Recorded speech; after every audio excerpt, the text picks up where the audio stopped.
revenue numbers just came out the other day, and the personal income tax has improved, and but the numbers are not tracking better than they were year to year, which is not been happening. Usually they've been up. Maybe they haven't been meeting expectations. Does that give you any concern there that we're not bringing in more money than we were a year ago on these income taxes? Or absolutely. Any explanation for that? No, I'm very concerned about revenues. I'm very concerned about the direction of the state in terms of budgeting. We've been spending faster or growing more. The spending has been increasing faster than the economy, and that's always a recipe for disaster. And I think that we're living that. This next budgetary cycle is going to be probably more difficult than the last one, and there's no more taxing capacity left. So that leaves us a couple of options. We have to, I believe, we have to limit our growth. I don't believe that we can continue to finding, and the legislature has been very creative in finding ways to tax in order to satisfy the spending desires. So I believe that we're going to have to live within our means, and I've advocated, as I did during the primary, to look back at the previous year, see what the economy grew, what the wages grew, and if and not grow the budget any faster than that, to track with what's historic. We don't have to guess at this, and we can't be over optimistic. We're going to have to be realistic, and that approach is something that I'll adhere to. And the process now for the uninitiated is the economists make an educated guess on what the revenue picture is going to be, so the legislature can set the budget. How would you change that aspect of it? Well, again, I would just look back at what we do know. We don't have to forecast. I believe that what we should be doing is look at reality. And if we look back the previous year, see what the economy grew, what wages grew, and if that's at 1% or 2% or 3%, whatever it is, that we limit the growth to that 1, 2, or 3%, whatever reality is. Many have condemned that thought process as well. Where are you going to cut? And I continue to say we all have to prioritize. We all have to live within our means. This isn't a draconian cut. This is a way of limiting growth, and I think that's a huge difference between the two. So again, I've been condemned for trying to be realistic and frugal, and in reality, I'm just, why don't we just be realistic? How about when the economy is actually going down? I mean, we haven't really had a recession since the Great Recession. So if you look back, you might actually project it too high, and then you'd be stuck as well. How would you sort of adjust to that? Well, we've seen that in the last 7 years, because every year the legislature decides, and the administration, the governor, has decided to spend at a rate of maybe 5%, when the reality is it only grows at less than 2%. So every year they've come up with new taxes and fees in order to impose on already overtaxed and overburdened Vermonters. And what has happened, and on top of that, even though that they've instituted these new taxes and fees, there's still a deficit or a slower growth in revenue. So they've been forced to cut back. So, if even my approach didn't work, we'd be forced to look and see where we're going to cut back. I mean, it's just part of doing business. It's part of our own daily lives. When we're dealing with family issues and our own budgets, we all have to make corrections based on uncertainties. Well, we have a long list of questions here. I don't want to leave anything out. So why don't I run through these, and if you want to embellish on something we've previously talked about, then go ahead. How about the generally known as the opiate crisis? And there's a few ways to look at the prevention, intervention, which is law enforcement, and treatment. How would you sort of focus on and deal with the opiate problem right now?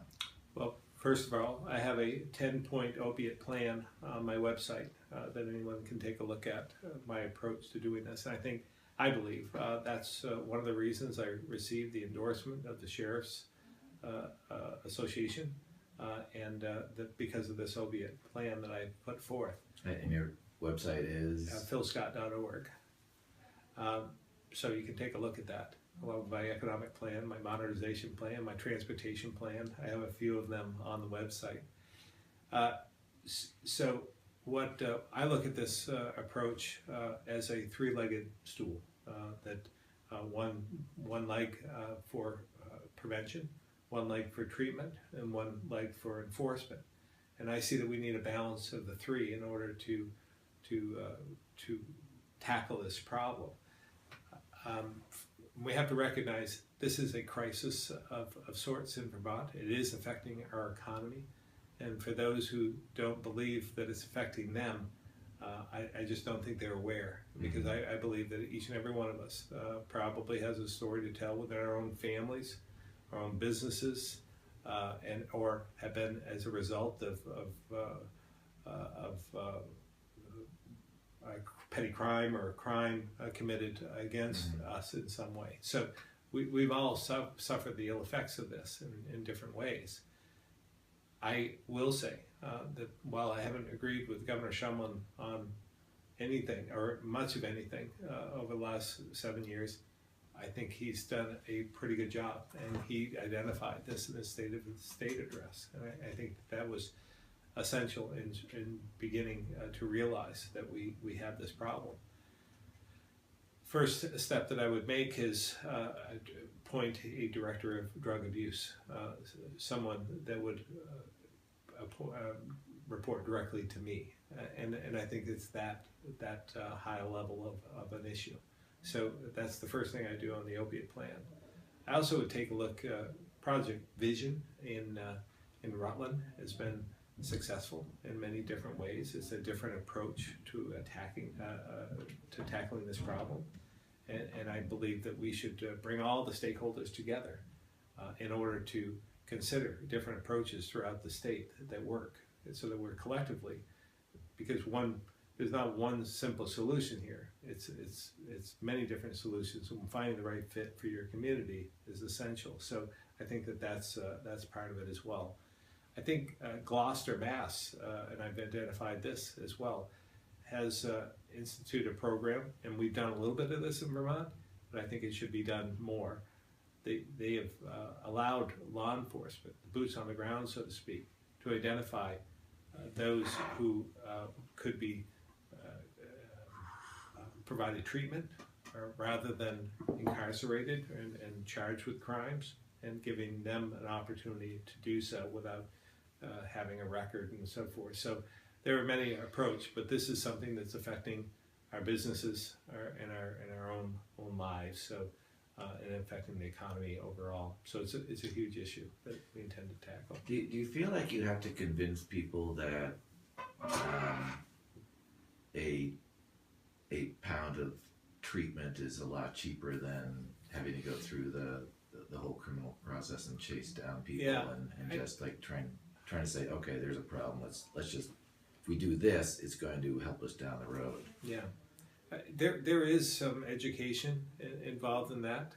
I think many get it. Those who have had, again, family members that have become addicted understand it, but we have our challenges with others.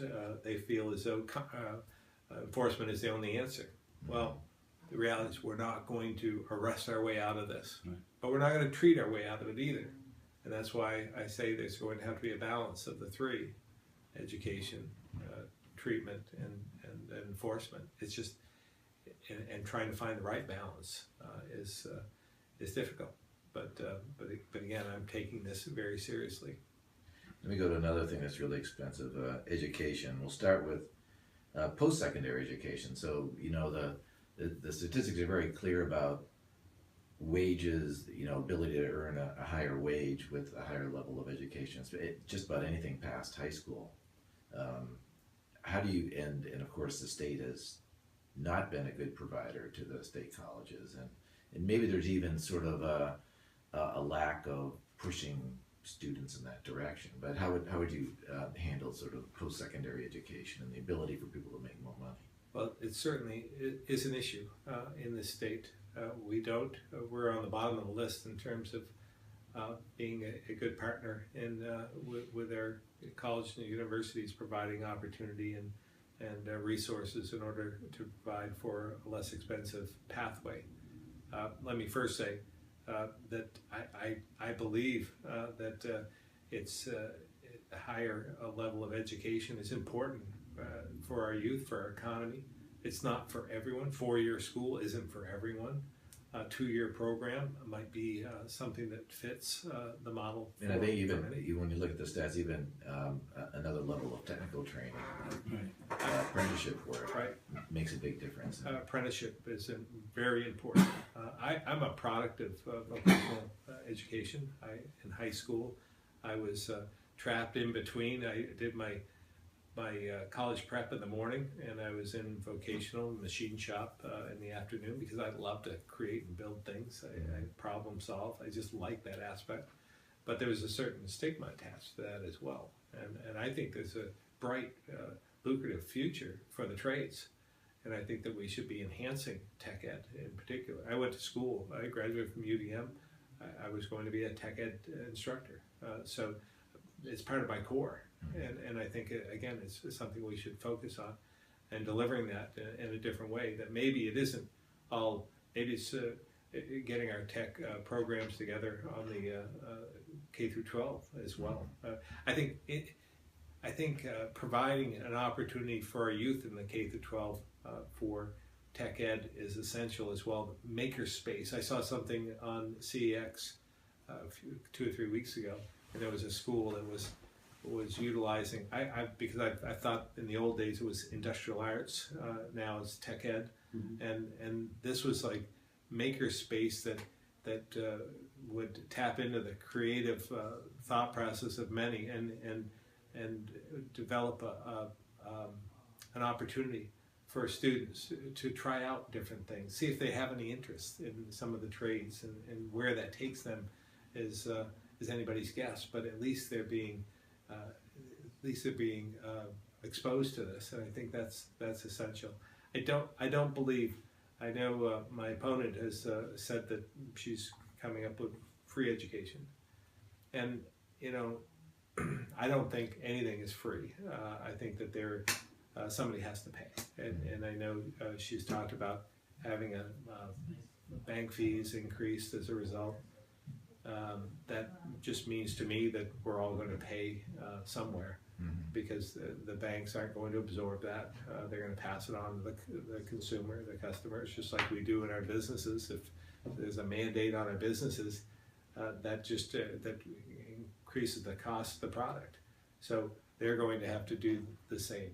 I also don't believe anything I think that anything is free isn't appreciated as much. And I want to provide a more affordable pathway, more opportunities. I've over the last few years spoken to the treasurer about this issue. Maybe there's an opportunity for us to provide lower interest loans to students. I think that would be extremely helpful. As my daughter went to school in Rhode Island, graduated and had a lot of debt. But the Sally Mays of the world make it very easy for them to borrow money, but not so easy to pay it off. Not when it's a 7, 8, 9% interest rate. How do you convince businesses in Vermont as governor to pitch in? By that I mean someone like GS Precision and what they did with the Randolph Tech Center and VTC. Right. How do you convince more businesses? That's been, as far as I know, an incredibly successful program. Well, and they put a lot into it, GS Precision. I think it's both sides reaching out. I think that, for instance, GE has done a pretty good job in Rutland working with VTC in terms of opportunities, apprenticeships, and so forth. I think that that's part of the answer, just more communication about what the needs are of the business community versus what is being taught in post-secondary education. So I think there needs to be more dialogue. I think that would help, and it takes all hands on deck. It isn't just the government that needs to do that. I think it's Right. the entities themselves.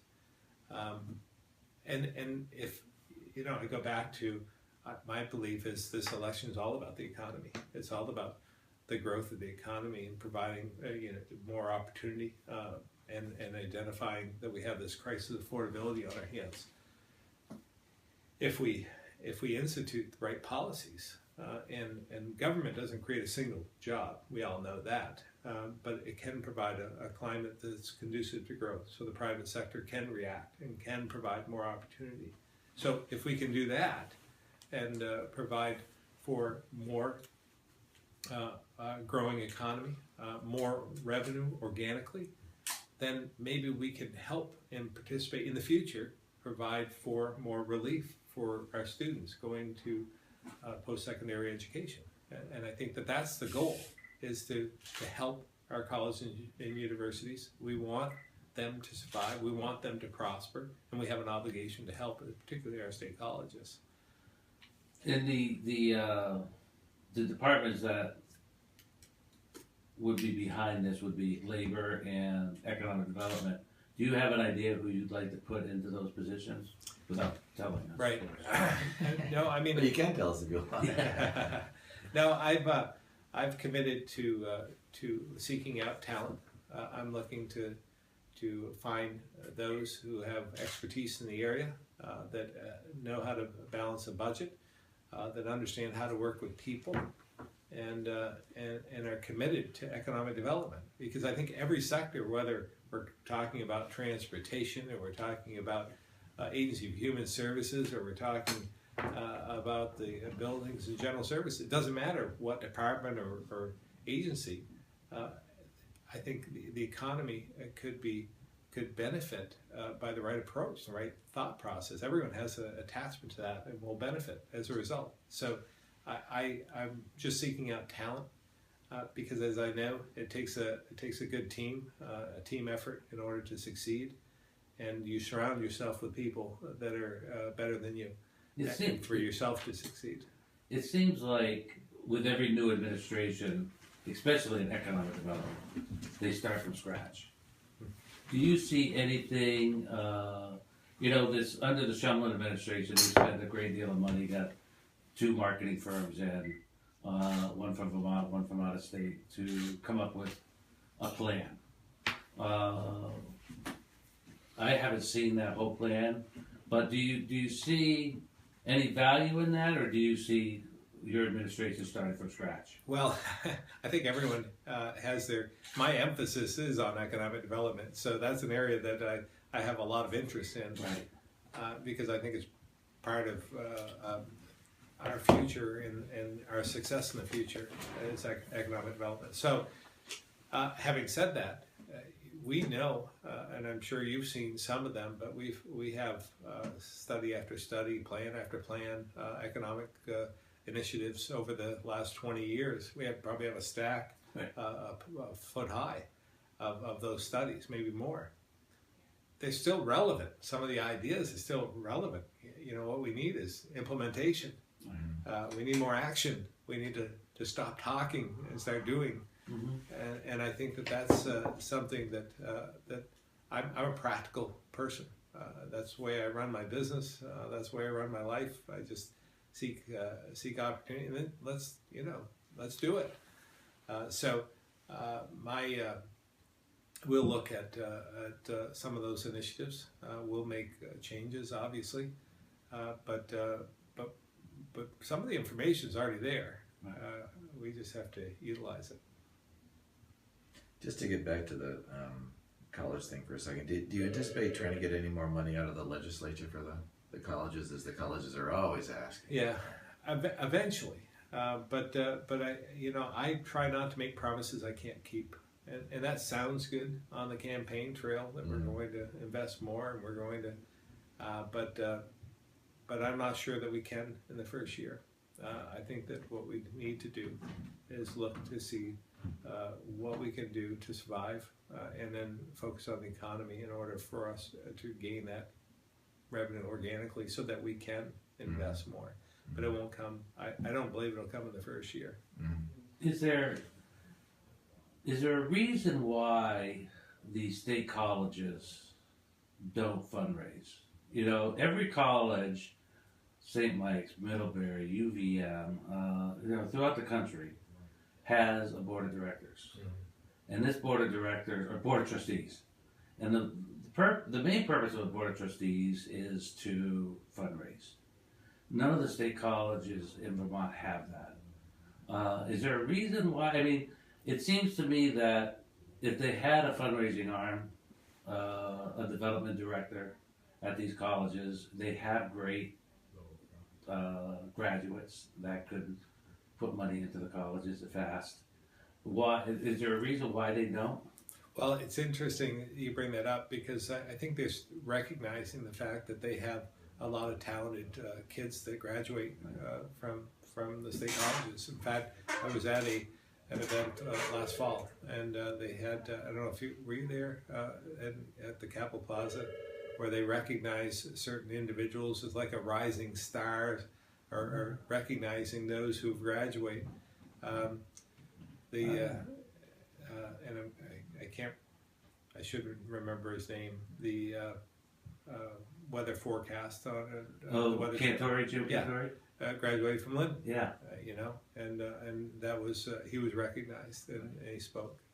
John Cassell graduated from Castleton. I mean, so they're starting to recognize that. They had a really nice event highlighting that. So I think they're starting to get it. Yeah. I think there's some exciting things happening on our state college level. I believe. I think community college is really important. I think that's developing as we speak. I think Jeb Spalding's been doing a pretty good job in trying to face reality in terms of Lyndon Johnson merger. Do you agree with that merger? I do. I mean, I think that we're facing that in our secondary education, and so we're all in the same boat. So I think he's been doing a good job in trying to steer our way towards prosperity. And look at David Walk. I think he's done a really good job as well in trying to do what they can. They've upgraded Castleton to the university status. They're bringing some of their students downtown Rutland. They've opened up new office space there. They're running economic development. They're running. They're running. And they're recognizing that apprenticeships are important and work study programs are important and trying to develop in that fashion. I think David's been doing a great job with that. So I think there's some hope out there, and we need to be a partner in that. But we need to become healthy first. So there's nothing stopping them from fundraising. They just don't do it. Not that I'm aware of. Yeah. No. It's just hasn't been. The Norwich Universities and the Middleburys and UVMs, they do pretty well at that. Absolutely. And if they just put a little effort into it. Yeah. I think they're doing that. Right. I will say. It could be low-hanging fruit there for the colleges. Right. Staying with the school theme there, how about, every governor we've talked to, and John and I have been doing this since the 80s, so we go back a ways, all the way to governors. We're not old though. Trying to find a way to save money in the public schools, and, Governor Shumlin had his plan. Governor Douglas certainly wanted to see these supervisory unions merge. There's just too many of them. There's too much money sort of leaking out of the system there. How would you start trying to find a solution to this? Well, Act 46 wasn't a law that I created and probably wouldn't have, but I do appreciate that at least they passed something. We've heard the cries of relief over the last decade in terms of property tax rates and the high spending. That's what we hear legislatively.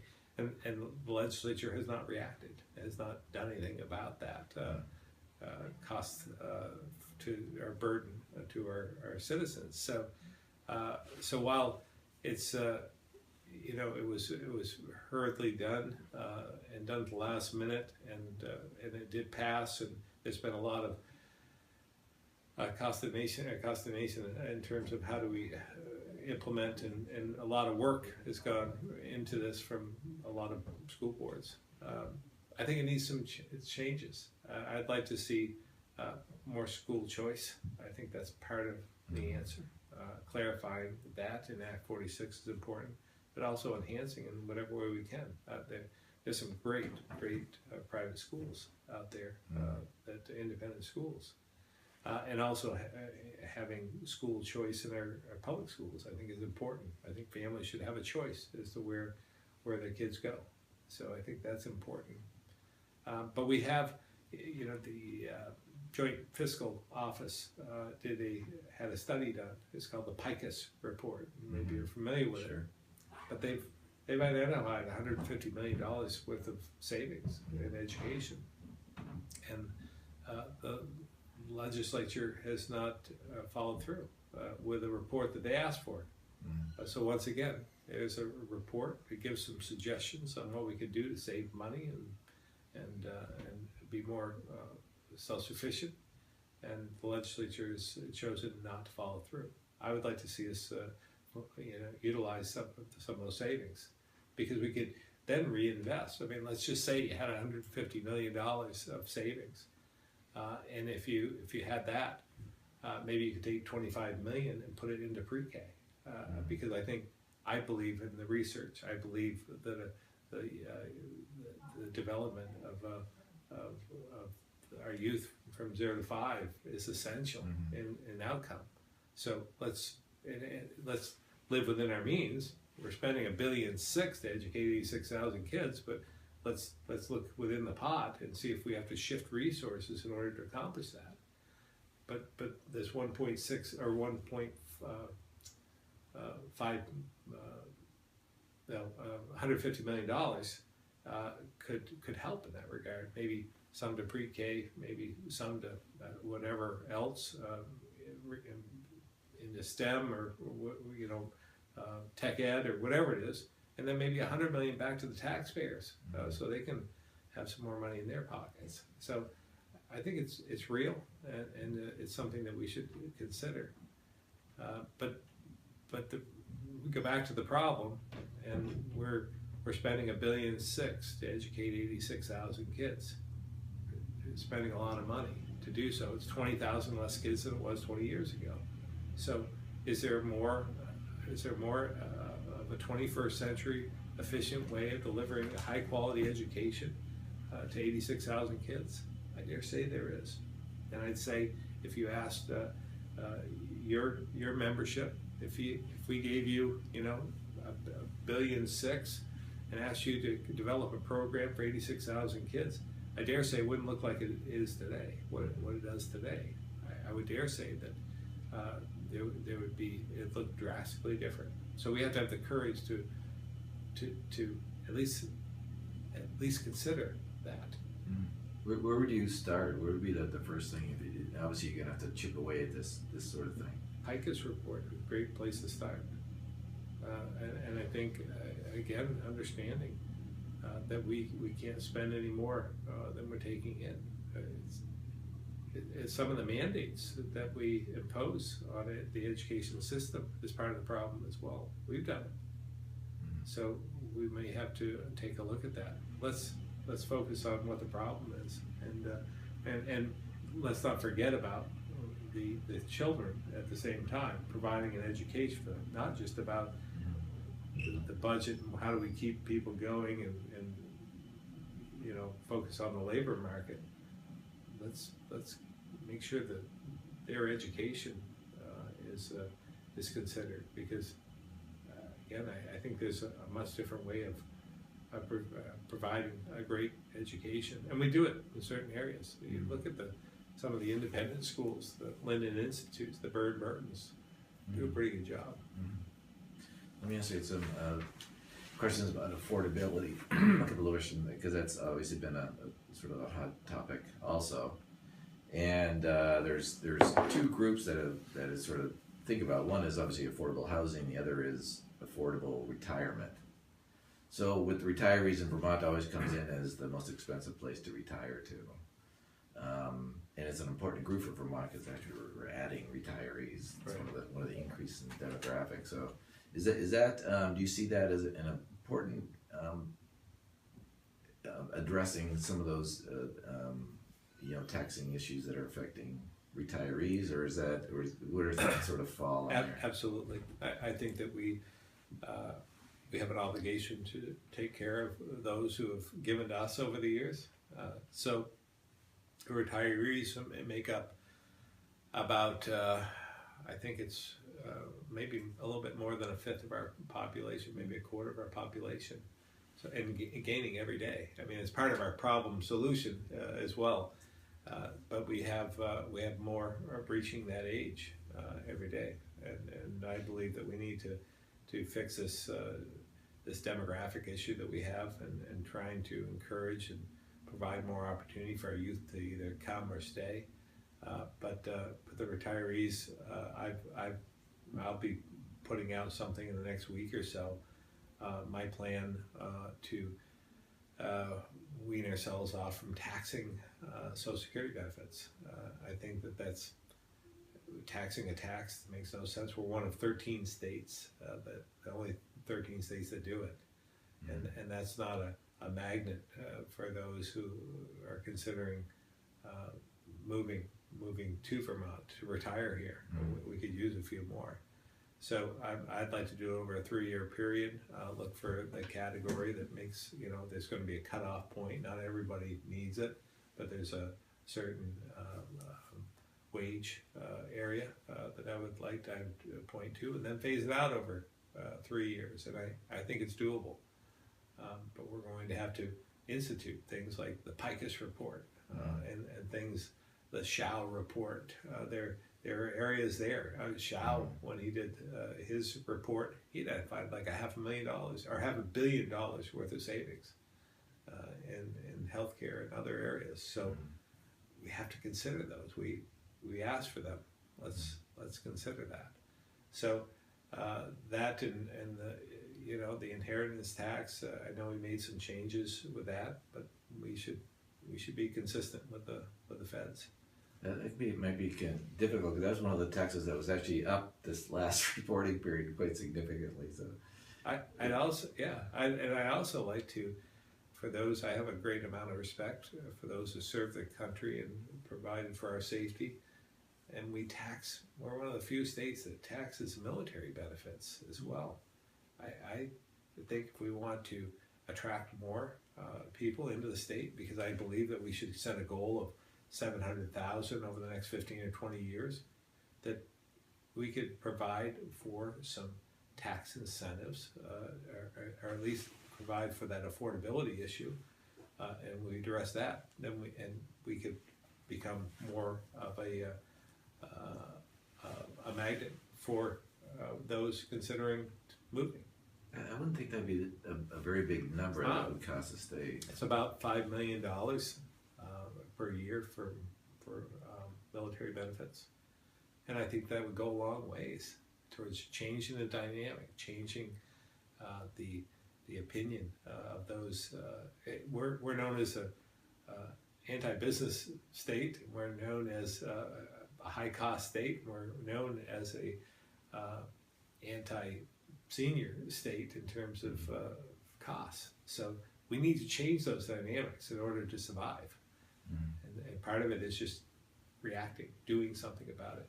Let's give them more reasons to come to live than to leave. How about affordable housing? It's people come at it from both reasons. It's sort of the ethical thing to do, but it's also the economic thing to do. But it's a very difficult thing. And the problem, obviously, in Chittenden County, Upper Valley, and some other places. How would you address that? I addressed that some in my economic plan. I think that housing is some area that I would focus on as much as anything. I do think it affects the affordability issue we have here in the state, as well as some of the challenges we have in the labor force. I think we do an okay job an adequate job. Could we do better? Yes, but I think we do an adequate job in providing for housing for low-income folks in this state. But we don't do such a great job in providing affordable housing for the working class. And that's the area that we really need to pay attention to. Mm-hmm. So if we look at what's been done in terms of the renewable energy build out, and over the last few years, let's take out whether you're for it or against it, doesn't really matter. My point is that it's developed rapidly. Mm-hmm. You see solar arrays all the way down 7, 22A. You see them down 89. They're popping up. Large scale solar is popping up everywhere. So why is that? Tax incentives. Mm-hmm. It's lucrative to do so. That's what is driving the renewable energy increase that we see here in Vermont. So why don't we just take a page from their playbook? If we think housing is that important, well, then let's look at ways we can work together to try and do that. I think everyone would agree that affordable housing is important across the board. Well, affordable, the definition of 30% of your income, well, it sort of depends on what your income is, so it's different. But the Burlington Town Center development is really focused on middle income housing and focused on multiple instead of single family housing. Would you try and focus on one or the other? I would say in the 80s, in the 90s was probably a lot of focus on we need to build more houses, single family houses. Mm-hmm. It seems like that has changed. Yeah, it is. If you're looking at a tax break, maybe looking at what really would be most beneficial. Yeah, and I'm sorry, I never did finish that thought. I just think that we should, because it's lucrative and the tax incentives have driven this increase in the renewable energy industry with solar in particular, we should take a page out of the playbook and use that for developers in terms of housing stock and provide some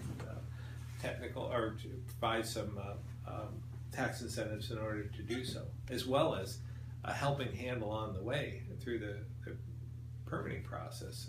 We should be able to determine where we want housing, provide maybe some infrastructure from a state level in order to be prepared for that, but also help in terms of trying to meander through the permitting process. I think it would be helpful. What was your other point? About what to focus on? You do want to focus on. Right. So it's across the board. You take the downtown Burlington development project. That will provide, if that's built, even though it may not be low income or working with the workforce, it'll provide some relief so that there's more housing stock available for other areas as well. So that'll be beneficial regardless. I also believe that it's changed, as you mentioned. It used to be that everyone wanted their own home on a quarter-acre lot or 10-acre lot, whatever it is, and they wanted their house there on the outskirts of town. It's not always that way anymore. It's more dense, and I think the downtowns are more advantageous as well.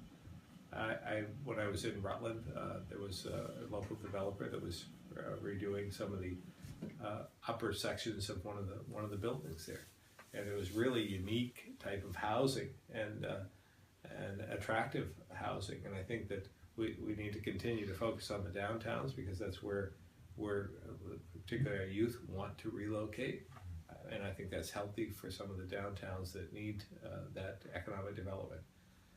So I think it's all the above. It's some of the downtown, but also in terms of dense, maybe housing and in some sectors that we agree we want build out in, providing incentives to do that.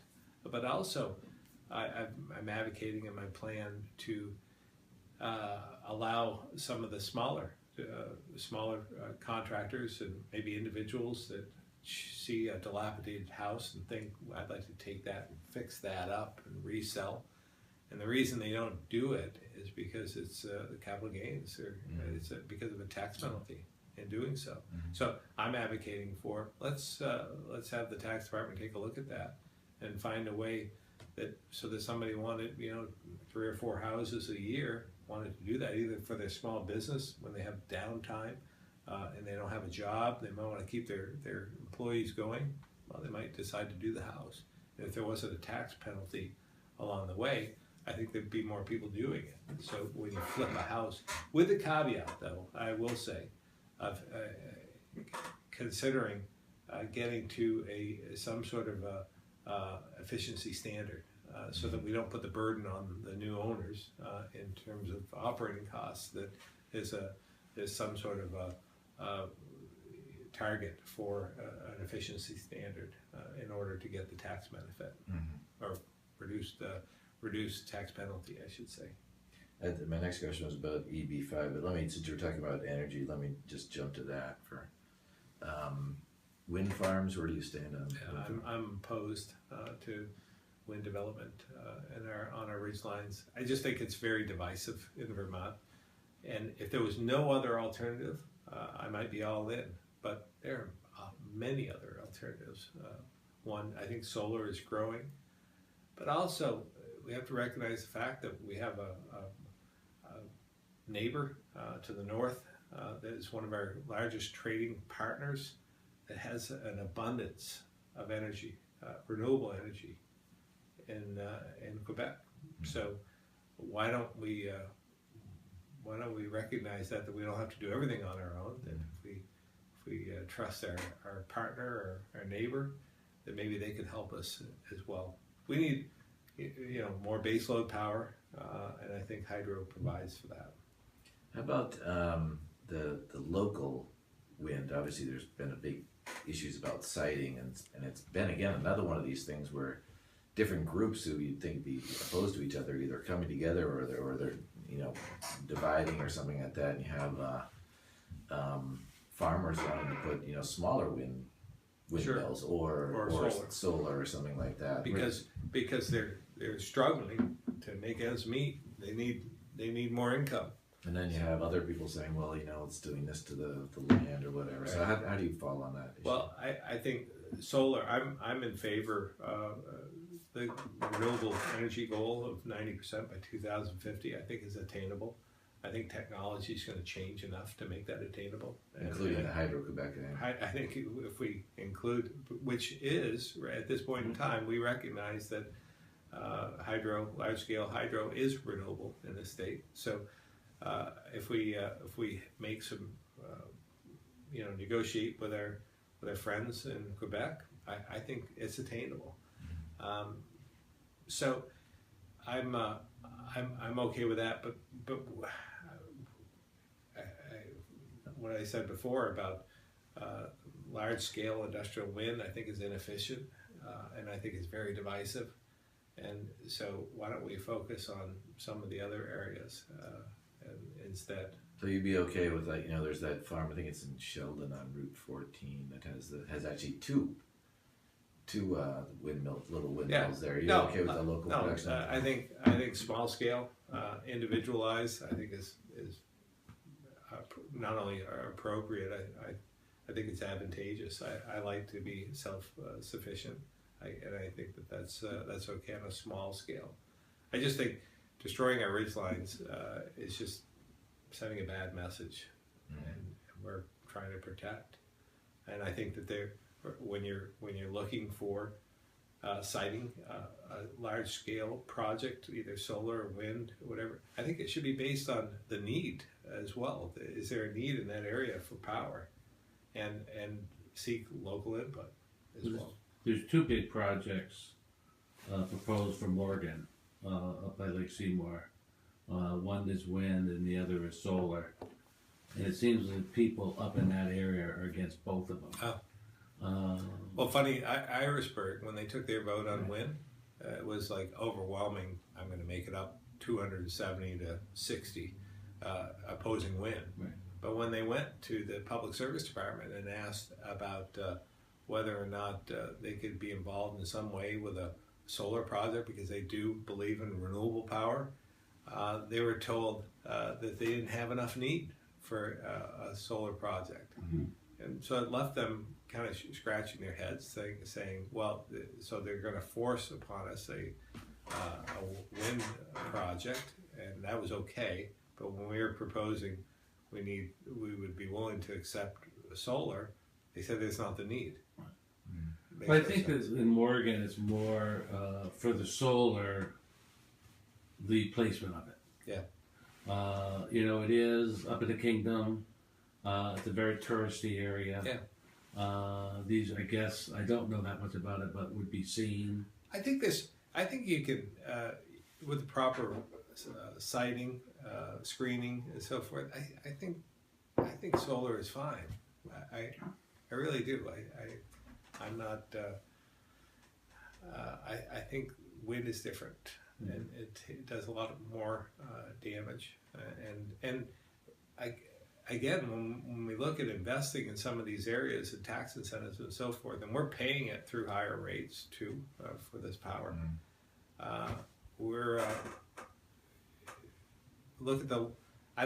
There's no long-term benefits from a job perspective for some of these wind farms or wind or solar arrays. There's no job attached to it. It's a short-term gain when you're building it out to begin with, but after that. Yeah, Governor Shevin has mentioned how many jobs have been created, but once a lot of that is in the construction themselves, and that has been generated by the tax incentives you remember in selling the wrecks and that sort of thing. How can you sort of keep that going if the jobs are really on the construction side? Well, installation. Again, I don't think I think you have to look at the net as well. I don't think you can look at gross. I think his jobs claim is a gross number, not a net number. And I would advocate that the number is much, much, much smaller in terms of the net effect of jobs coming in and jobs leaving, being created and jobs leaving. So whether you count that same construction company a couple times, if they do a couple projects, the overall economy isn't good. The affordability issue is real.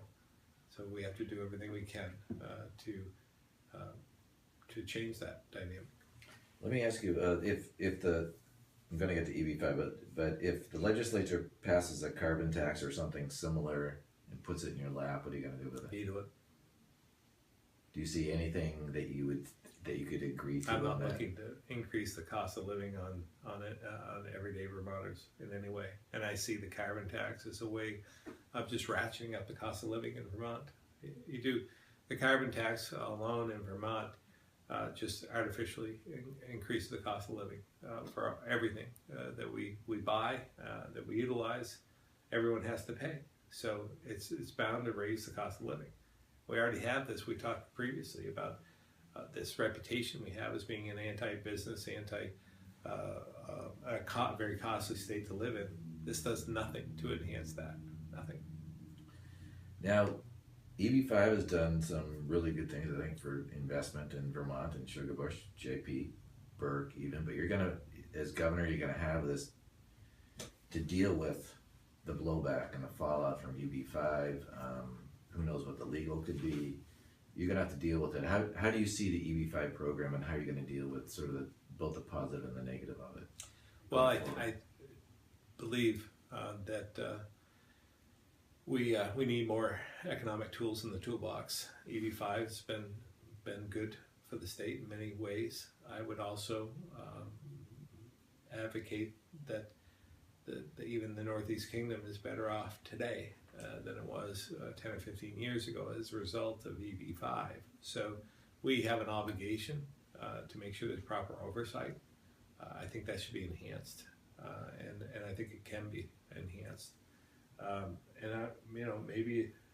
Maybe it's not something that we can be doing as a state. I don't know. I think federally, they're taking a look at that and putting maybe more controls, but I'd still like to see us utilize it as a tool. And greed took over in the Northeast Kingdom, but I think we we could make sure that we have proper oversight and try and reduce the amount of greed, somebody taking advantage of a situation. I'm not sure how much you're privy to all the legal maneuvering that's going on now, but the state is going to be involved in that process, I think, going forward for quite a while. Do you see anything you can do to mitigate that, or is it just got to deal with it? I think we'll have to deal with it, but again, for any future projects, making sure that we have our Department of Financial Regulation fully staffed and aware, and having that expertise to be able to deal with it. And how much time do you have, by the way? I don't. 12 o'clock now. 12 o'clock. I think I'm at the Lake Champlain Chamber at 12:30, but I think it's just at Doubletree, so not far away. Okay. Another sort of hot button issue has been immigration, and there's sort of mixed studies on. You've mentioned here and other times about getting to 700,000 population. That could be one way to do it. How do you obviously there's been some consternation in Rutland. How would you see immigration fitting Well, into I think immigration is part of the solution in the future. Legal immigration. I grew up in Barrie. It was hard to walk down the streets of Barrie when I was growing up without hearing 3 or 4 different languages being spoke. But it was healthy. But that was developed all around the economy. It was about the granite. It was about the rock, and all aspects of it. And that's what brought all the Italians, the French Canadians, the Scots, and so forth, the Spaniards into to the region. All about the economy. And I think that it could have an effect as well here in Vermont. Legal immigration, I think, is part of the answer. The Syrian issue is very divisive in Rutland. I'm very cognizant of that, but transparency maybe should have been, I'm sure, should have been laid out better in a much more open way, and having more buy-in, consensus building beforehand would have been essential.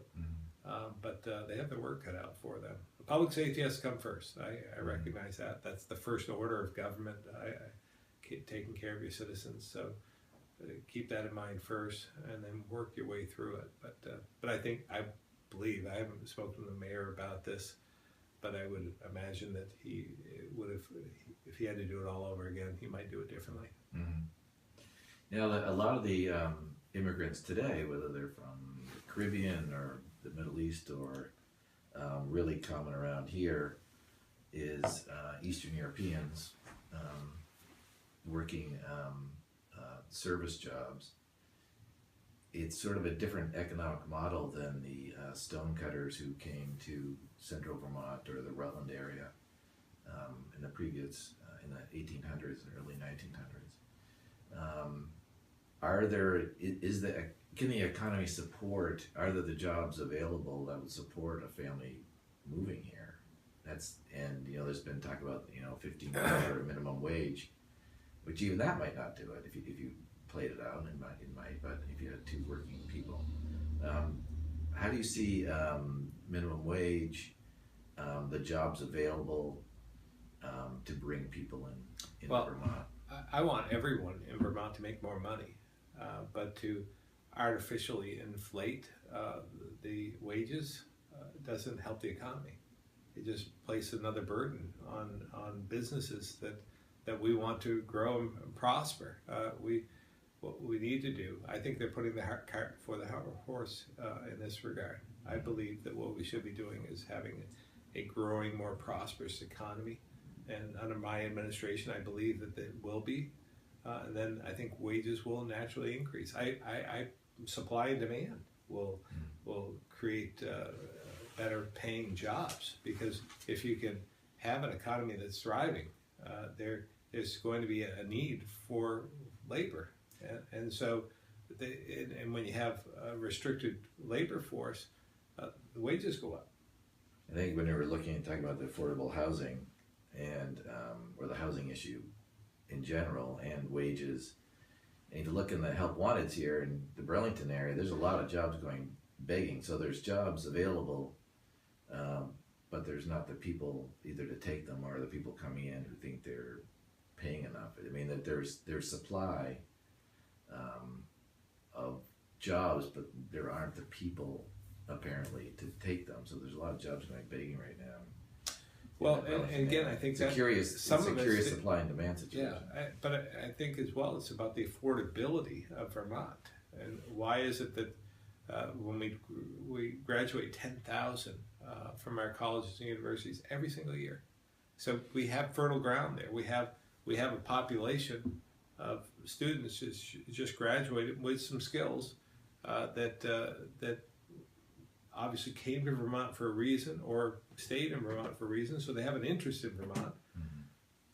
There needs to be opportunity for them, and they need to have a place to live, something they can afford, so the affordability falls in line with that. So they may seek opportunity elsewhere is part of the problem. And it's the same with, when we think about free education, if you provide free education and you don't have an opportunity for them to take advantage after they graduate here in the state, then what are we doing? We're training and educating, and we're investing in youth that are going to go elsewhere.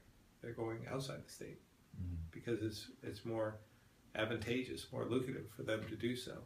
So we need to address the affordability issue in terms of economic recovery. One of the studies that was done under the Douglas administration was that a lot of the people coming into Vermont, the people that were coming into Vermont, were in their late 20s and 30s, so the young professionals, and so they tried to target that, but it was intellectually you could understand what was going on. The people wanting to make families were coming here, but it never really took off. It's like you talk about all these studies that are out there. There's another one that showed that there was interest out there. People especially people who had a connection, either grew up here and moved away. People went to college and moved away. Have you thought much about capturing that group, the sort of young professional, and how to do that? Well, it's all about that age group, 25 to 45. That is our workforce, and we have 30,000 less of them since the last census. So those are the folks that they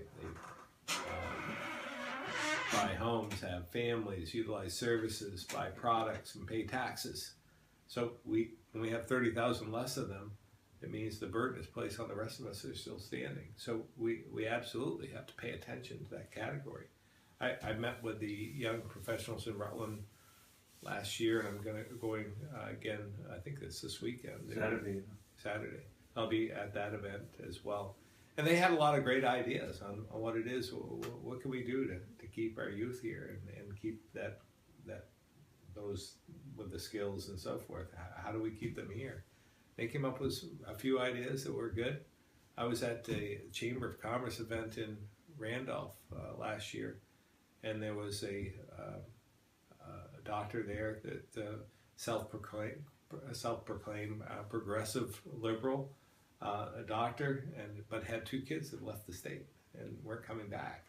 And we were talking about this demographic challenge, and he was busy writing, and he came up to me after and said, here's 5-6 ways that I think would be advantageous for our youth to stay here, would attract them.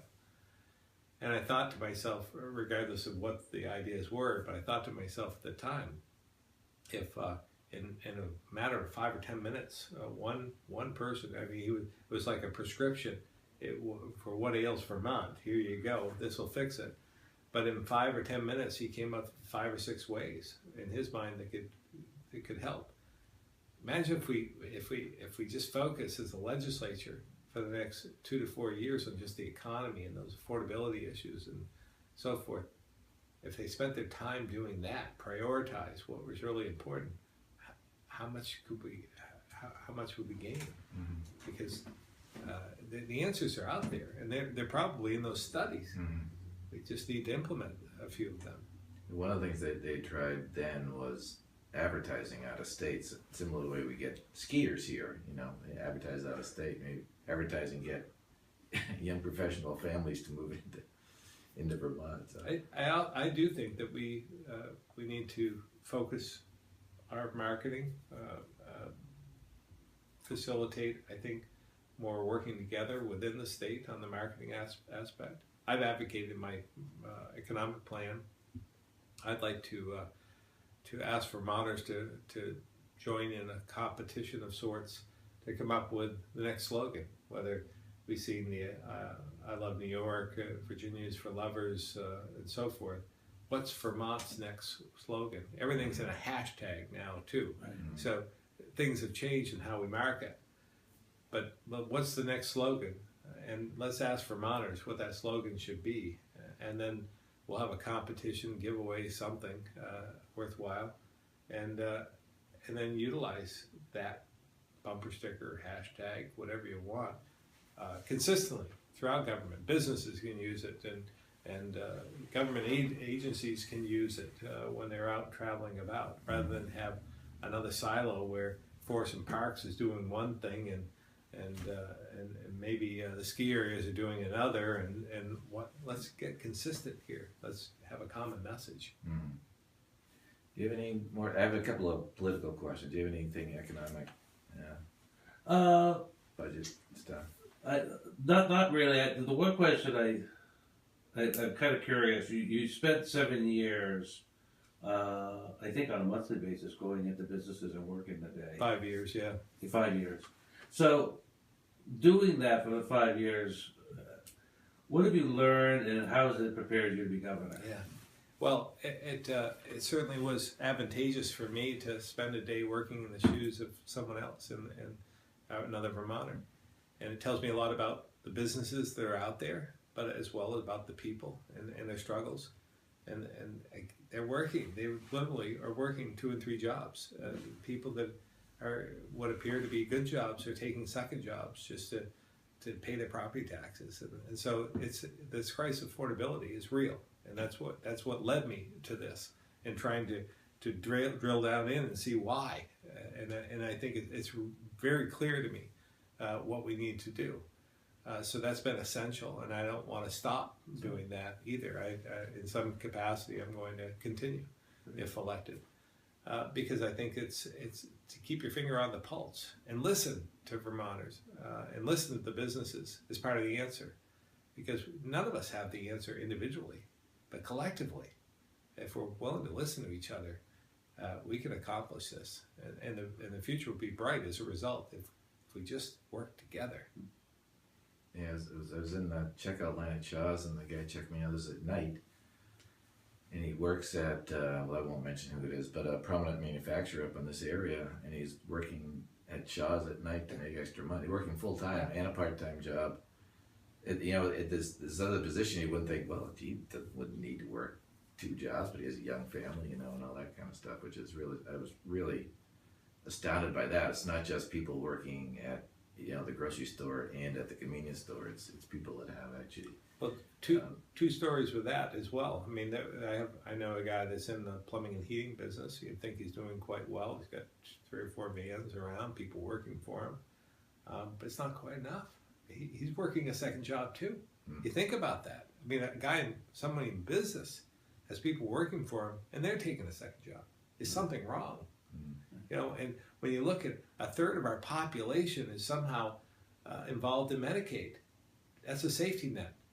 That's the canary in the mine shaft. Mm. There's a problem here that we have to address. So let's all work towards the recovery aspect. I ran into, we did this, we went around the state during the primary and went to different businesses and talked to them about my message and fed them, had a barbecue and so forth. And we signed up voters along the way. But I ran into one guy that I knew. I was up in the Northeast Kingdom, and I knew him. And and I said, I thought you retired. And he said, well, I did. And I said, well, I get that. I'm not sure if I want to retire. I like to work. Mm. And so I said that to him. He said, look, it's not that I want to work. He said, I'm working over 40 hours on this job. I'm 72.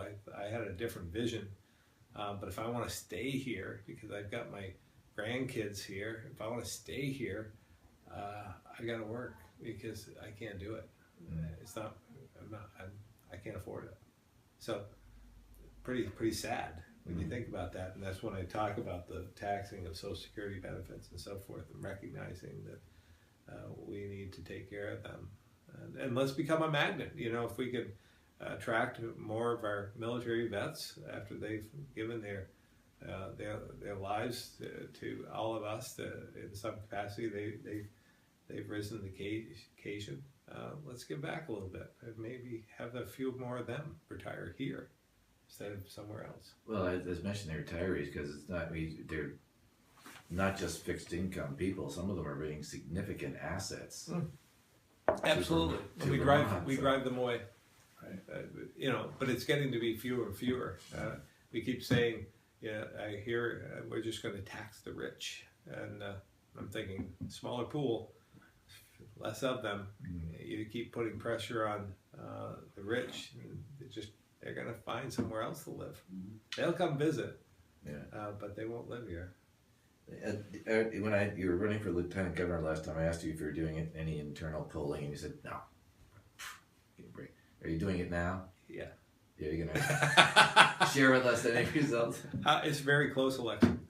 I'm not aware. I'm sure there's going to be a poll from CAX or Castleton. I haven't seen anything. No, I haven't either. I assume someone, or VCR or someone's going to do it. Someone with more money. It's very close. It could go either way. I'm of course advocating for those to come show up, vote, because I think there's the silent majority out there that are struggling and want a different Vermont, but there's a fair amount of apathy out there thinking they don't have a voice and then nobody cares and their vote doesn't count. And I say that's not so, and we will listen, and that's part of restoring this faith and trust in government by not over promising, by following through on what you say you're going to do. And I think that's how you restore it, rebuild it.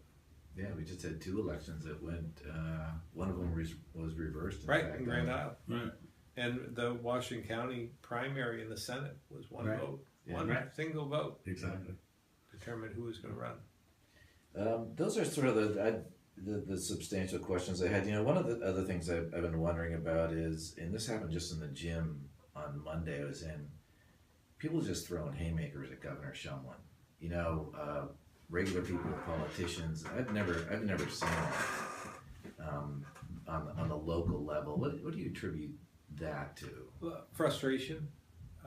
Frustration with the amount of failed initiatives, I think, leads to that lack of faith and trust. And he's had some struggles in terms of what he's done, even personally, has led to that as well. So I think they want to trust their public officials. I mean, the economy's doing okay. I mean, if you sort of step back from it, you know, we're all concerned about where it's going, but the unemployment rate's pretty low, wages have been sort of. But there's less people working today than there was 7 years ago. So something's not. We're not firing on all cylinders, and I think that's part of the frustration and the lack of listening and recognizing that people are struggling. And what are you going to do about it? I think that's the underlying issue. And then on a national, it's not just here in Vermont; it's across the nation. Look at we have two candidates for president that the majority of Americans can't support. 2 out of the hundreds of millions of people here. 2 people that the majority of Americans can't support.